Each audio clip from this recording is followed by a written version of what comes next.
Una cometa attraversò il cielo di Brooklyn il 22 dicembre 1960, in prossimità del Natale, e lasciò una scia di 27 anni e poi svanì, lasciando entusiasti i mercanti d'arte.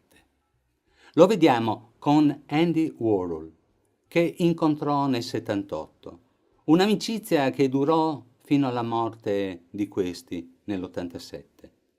Affinità tra i due, l'abuso di droghe e per il resto Samo, si firmava così Jean-Michel Basquiat, con l'acronimo che significa Same Old Shit. Fu un genio della sregolatezza, un romantico travolto dal successo, sulla cui testa precipitarono esorbitanti quantità di dollari.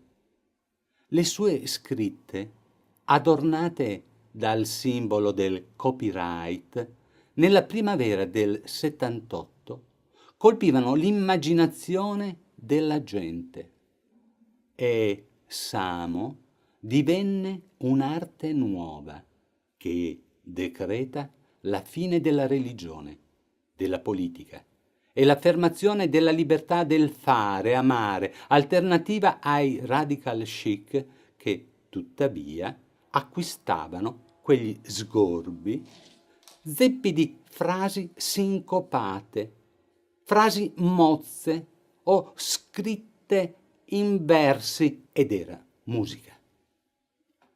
Lavorava instancabilmente ed i critici si sbizzarrivano a trovare elementi di De Chirico, forse nel palazzo dietro alla maschera, di Picasso, salsa per ogni palato, quando per lui gli spunti derivavano dal ricordo di una favola, di un passo biblico, dell'uomo nero che rivendica i suoi diritti e, se proprio si vuol cercare una costante, nella paura della morte.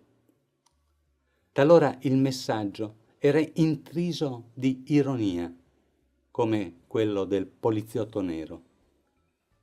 Perché escludere che la barca a remi sia quella egizia, atta a trasportare le anime nella sponda occidentale del Nilo, o le monete romane in alto a sinistra, o che Tit,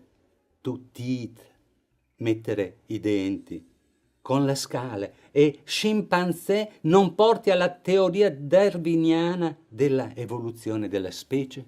Fatto sta che questo cranio meccanico in tessere di storia vale attorno a 50 milioni di dollari. Non sappiamo se fosse un'aquila reale o un falco che vedeva la facile preda nell'upper class rampante, affamata di arredare le pareti con quadri bizzarri ma di moda. Ci piace pensare che se la ridesse fino a diventar verde. Ad 8 anni fu investito da un'auto e gli esportarono la milza. Una cometa lo portò. Il sole, ottima stella, lo protesse finché esagerò nella dose, partendo per il viaggio più lungo.